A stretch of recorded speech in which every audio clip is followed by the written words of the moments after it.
Jesus. Jesus. Jesus. Jesus. How sweet the sound, how magnificent the name. How miraculous the sacrifice. That changed the world forever. Celebrated as the King with cheers, excitement, laughter. He's coming. He'll save us. But then the darkness knocked on his door. He opened it. He let it in. He didn't save himself from torture or death. This was his blood. This was his body. Poured out for everything I'd ever done. He was laid in total darkness. We were alone, without hope. We thought it was over. Until it wasn't. Until it wasn't. Until it wasn't. There is no grave that can hold him.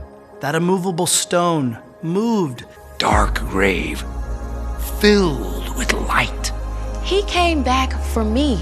He overcame everything I couldn't. My sin. The grave meant for me. The penalty that I was supposed to take. The end of me. Now has a beginning. His triumph. His death. His reign. His heart. He conquered death. And the miracle that was meant for the whole world. It's also the miracle just for me. Just for me. Just for me. Jesus. How sweet the sound.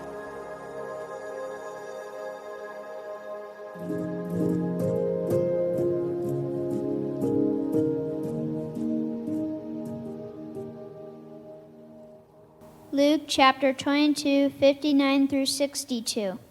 About an hour later, another asserted, "Certainly this fellow was with him, for he is a Galilean."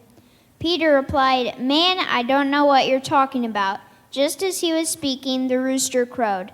The Lord turned and looked straight at Peter. Then Peter remembered the word the Lord had spoken to him. "Before the rooster crows today, you will disown me 3 times." And he went outside and wept bitterly.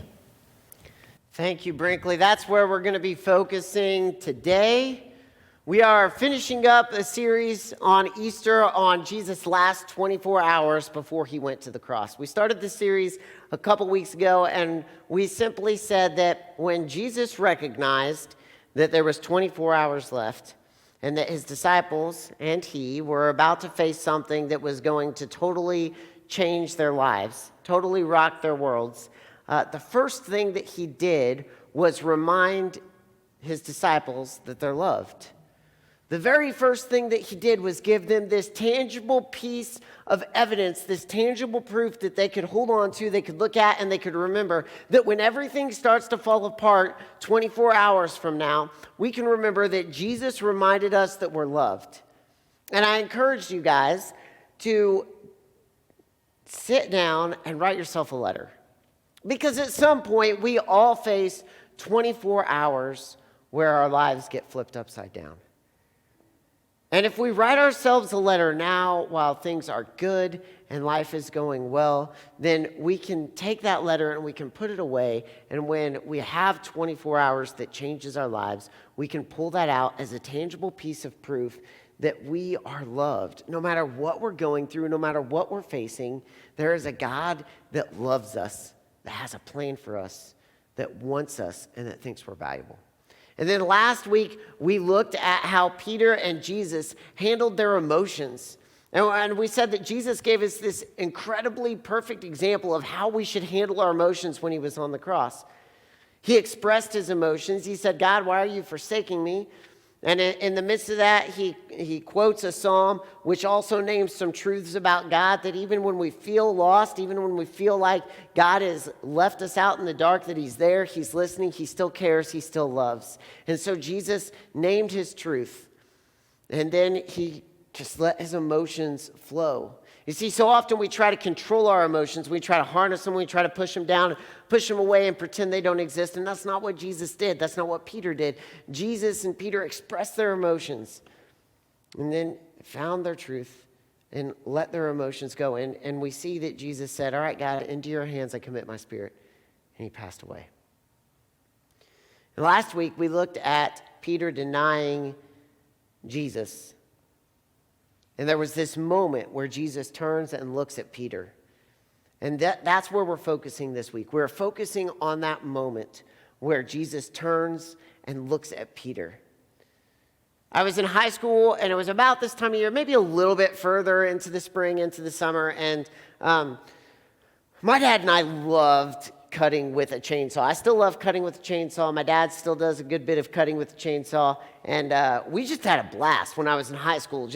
We were always cutting with the chainsaw, and so one year we had this storm blow through that blew over a couple trees, but one tree, it took a main branch of the tree up in the top and just kind of snapped it off, and it was just kind of folded over, just kind of hanging there over our yard. And so, being who I was and who my dad was, we decided the very best thing that we could do was find a way to cut that branch out of the tree, because we didn't want it falling on anyone walking in the yard. Now, realistically, it wasn't going to fall on anyone. There's not a chance that it was going to come out of that tree. But we had convinced ourselves that the best thing that we could do was cut this branch out of the tree, because cutting with a chainsaw is awesome, right? It's just what you do. And so we were trying to decide what was the best way to be able to get up into the tree in order to be able to cut this branch out of it. It was a really tall tree, no lower branches. We were not going to be able to climb the tree, which would have been my first suggestion. And so my dad's like, well, we could go get the extension ladder and maybe it would reach, but we kind of looked at each other. We're like, the extension ladder is not going to reach up that high. And so I was like, all right, Dad, I got an idea. I'm in high school. I kind of want to show off a little bit. I want to show off, how strong I am. And so I'm like, Dad, here's what we're going to do. We had a rope about this thick. And I was like, we're going to throw this rope up over a sturdy branch. And I'm just going to climb it. And I'm going to climb it all the way up to that sturdy branch. And I'm going to wrap on, and I'm going to throw my foot over. And then when I'm on the branch, you tie the chainsaw to the rope, and I'll pull the chainsaw up. And while standing on this sturdy branch, I'll start the chainsaw, or maybe you could start it on the ground and it would already be running, and then I will safely cut the branch out of the tree. What could possibly go wrong, right? Sounds like a brilliant idea, absolutely perfect. And my dad said something that was just the wrong thing to say to me, who wanted to show off while I was in high school. He said, "You cannot climb a rope that high." And I was like, watch me. I am going to climb that rope. And he's like, all right. Like he knew there was no change in my mind, all right? So we throw the rope up over this branch, and we did a little slip knot thing and got it nice and secure and tied it off and made sure it was good and gave it a tug. And so I'm like, all right, I'm going to climb this. And I start climbing, right? I'm climbing. I'm doing good, man. I am killing it. Like, I am like, dude, I am a beast right now. And I'm climbing. About 3/4 the way up, I'm like, okay, I'm getting a little tired, but I got this. Not a big deal. And I'm climbing. Seriously, I get within 4 feet of the branch I'm trying to get to, and my hands just lock up. And I'm like,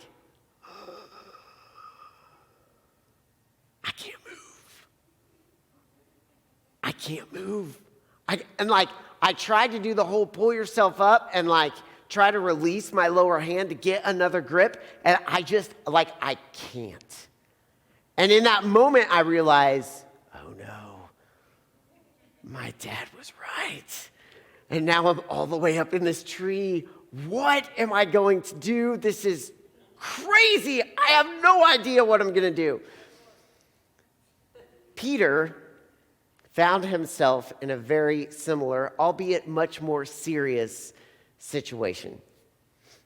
You see, Peter was one of those guys that he liked to open his mouth. He liked to show off a little bit. And so when they're sitting at dinner and Jesus says, listen, tonight something bad's going to happen.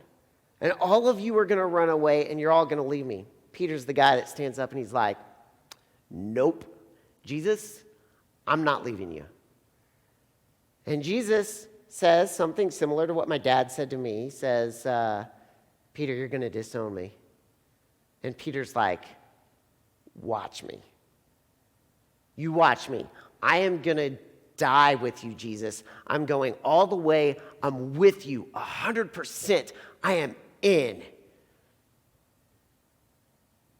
And you know the story.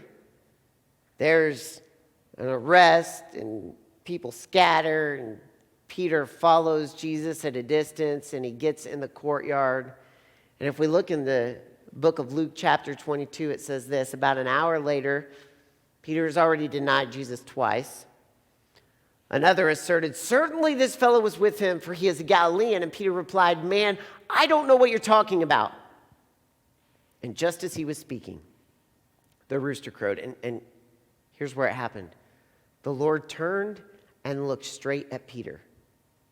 And then Peter remembered the word of the Lord spoken to him. Before the rooster crows today, you will disown me 3 times. And he went outside and wept bitterly. Peter was in that moment where he's like, oh no, he was right. What am I going to do now? And I've often wondered, this is the only place, Luke is the only place where it mentions that in this moment, Jesus and Peter have this connection where they turn and Jesus looks at Peter. And I've often wondered, what did that look mean? Like, what was the mindset behind that look? And here's what I've often thought.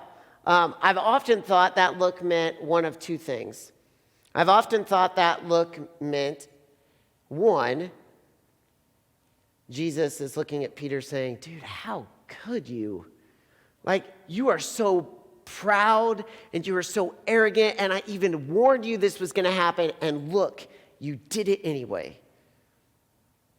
Or I have assumed the look that Jesus gave Peter was a look of just disappointment and sadness, and a look of, Peter. Or maybe a combination of the two, anger and sadness and just this weird emotion going on. And as I began to think about this look that Jesus gave to Peter, and as I've heard different sermons on it throughout the years, I've started to realize that I don't think Jesus was trying to lecture Peter in this moment. I don't think Jesus was trying to stick it to Peter and be like, dude, I told you this was going to happen. I don't think Jesus looked at Peter and thought, man, you're such a failure. How could you? And the reason I think that it was something other than this is because of an experience that Jesus and Peter have a few days later after Jesus raises from the dead. Let me give you a little backstory. Peter and his other disciple friends have decided to return to fishing. Do you realize what this means? They returned to fishing, which is what they did before Jesus told them to follow him in the first place.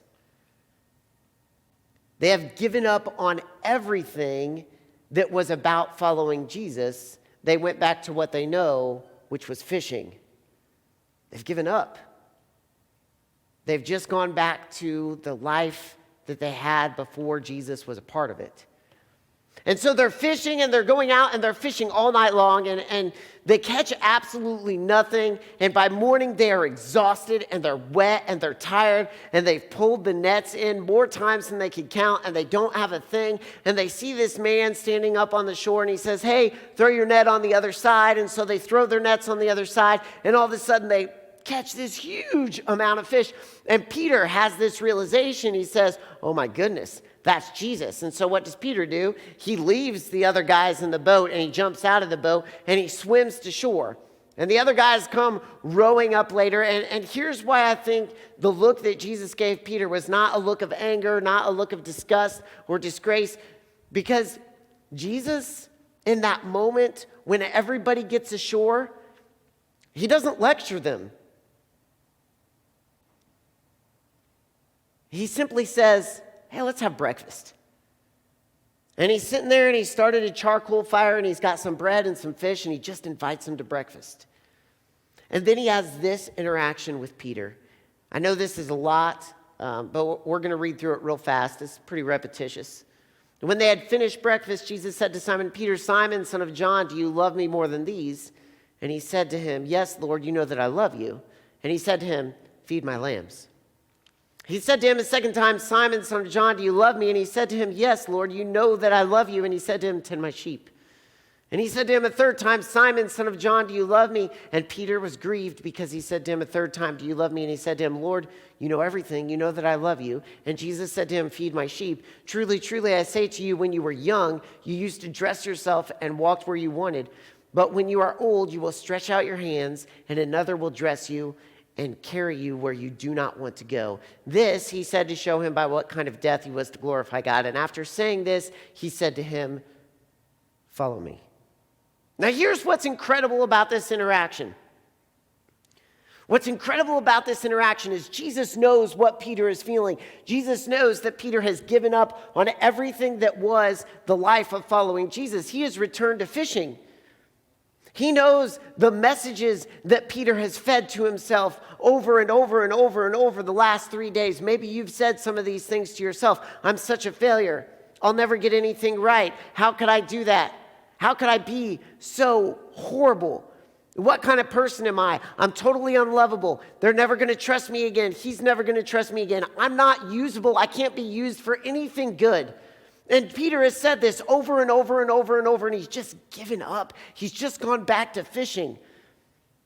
And Jesus looks at Peter and he says, "Peter, do you love me?" A throwback to the denial. And I think Jesus asks this question 3 times because Peter denied him 3 times, but I think it's bigger than that. I think there is this recognition in Jesus because, he's God, he knows everything. And this is just from me, okay? So take it with a grain of salt, examine it, read about it, think about it for yourself, but this is just from me. I think Jesus knew the messages Peter was giving himself. And I think that Jesus said, "Simon, Peter, do you love me?" And Simon said, "Yeah, I love you." And there was a message in the back of his head saying, "Yeah, but there's no way that you love me. There's no way you'll forgive me for what I did. There's no coming back from that. There's no moving forward from that. There's no way that I'm usable for that. I am nothing but a failure, but I still love you. So take my love, but just know I can't be used."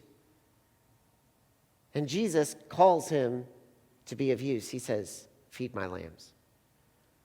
And then Jesus knows what Peter is saying to himself. And so he asks him a second time, "Do you love me?" And again, those same messages are playing over and over and over in Peter's mind. And Jesus says, "No, tend my sheep." And Jesus asks a third time. And finally, the emotions come out from Peter. He is grieved. And we see this outflow of emotion. And Jesus says something that is very profound. He says, "Peter," and right here, he says, "You try to control yourself. And you were trying to avoid death on a cross by denying me 3 times. But here's the deal. I'm going to use you. And I'm going to use you in a big way. And you are going to go and you are going to change the world. And you are going to change the world so much that the very thing that you were trying to avoid by denying me is the very death you are going to experience because I have used you so much in this world." And then he says the 2 words that started it all over again, "Follow me." You see, this whole interaction between Peter and Jesus has one message: don't give up.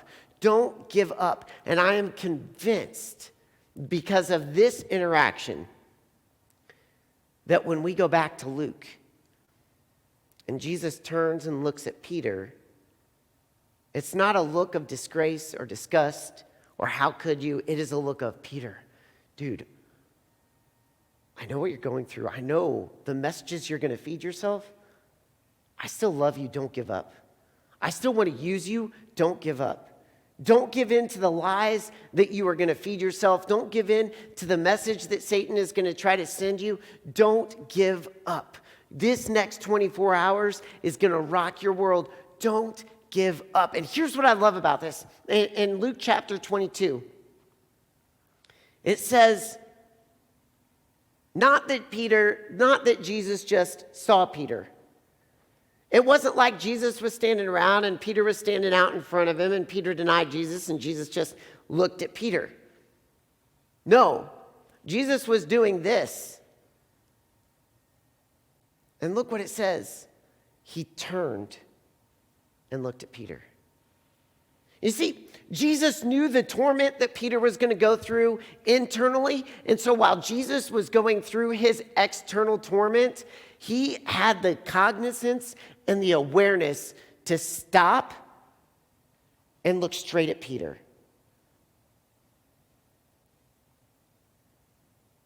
He was aware enough to stop and look at Peter, to actually turn his gaze and focus, as if to say, Peter, I'm here. Don't give up on me. We got some big plans coming. You're not a failure. Don't quit. Don't give up. Don't give up. You see, when we face 24 hours that changes our lives, it's so easy to give up. It's so easy to get caught in this mindset of these messages that we send to ourselves. It's so easy to listen to what Satan has to say to us. But here's what I know. I know that when we are in the midst of 24 hours that changes our lives, that Jesus is still there and Jesus is still turning to look at us to say, don't give up. Don't stop. Don't quit. Don't give in to the lies. You are still valuable. You are still useful. You are still loved. You are incredible, and I'm going to use you in mighty ways. Don't give up. And he turns and he looks at you.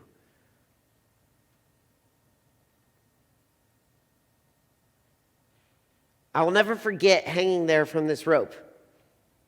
Right? And I remember it was like it was on a cartoon, like I'm hanging, I don't know how high I was, but I was pretty high. And it was like it was on a cartoon, and like I saw my top fingers start to loosen a little bit. Like my hand was just involuntarily loosening, and my arms were like shaking like this. And I remember my dad yelling up and being like, hey, are you okay? And I'm like, I'm not going to make it. And I don't know what my dad was doing on the ground. He was very quickly formulating some kind of plan. But I do remember this. I do remember that my dad just kept yelling, don't you dare let go, CJ. Don't you let go. Don't you let go of that rope. You hold on to that rope. You don't let go. And here's the deal. When we are in the midst of 24 hours that is changing our lives, we often feel like our arms are shaking and like we can't hold on much longer. And Jesus is there saying, man, I've got a plan. Just don't let go. Just keep putting one foot in front of the other. Don't give in. Don't let go. Don't give up. And if you look at the last 24 hours of Jesus' life before he goes to this cross, it is an incredible depiction of how we should face the difficult times in our lives, the 24 hours that change our lives.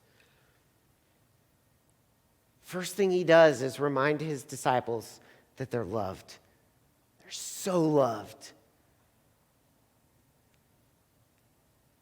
And when we face 24 hours that change our lives, we need to remind ourselves that we're loved. And then he expressed his emotions. And we have to express our emotions. We have to let those things out. We can't bottle them up and put them down and shove them aside. We need to be honest with how we're feeling and the things that we're going through. And we need to express them in a safe place with safe people that we can trust and that care about us and that love us and will help us through it. And we just got to hold on. Because here's the deal. At the end of this 24 hours for Jesus and his disciples, Jesus rose from the dead. And we often look at that from that side where we know the end of the story.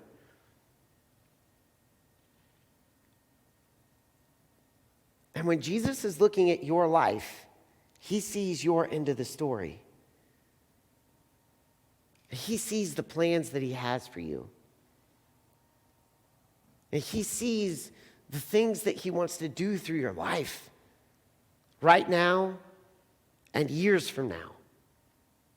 And when you face a difficult time, he is there saying, don't give up. Don't give up. Don't let go. Don't give in. Don't give up. Know that you're loved. Express your emotions. Don't give up. And so, a practical challenge today for this week is simply this. This week, I simply want you to tangibly encourage someone, and maybe that's yourself, who is on the verge of giving up. Tangibly encourage someone that is on the verge of giving up. Remind them. And again, maybe this is yourself. Maybe you're facing a time right now where you just need reminded, man, God has some plans. He's got some things in work. He's got some things in action that we don't see, but he sees the end of the story. Don't give up. And so this week, find a way to tangibly remind someone, maybe yourself, not to give up. Check this out.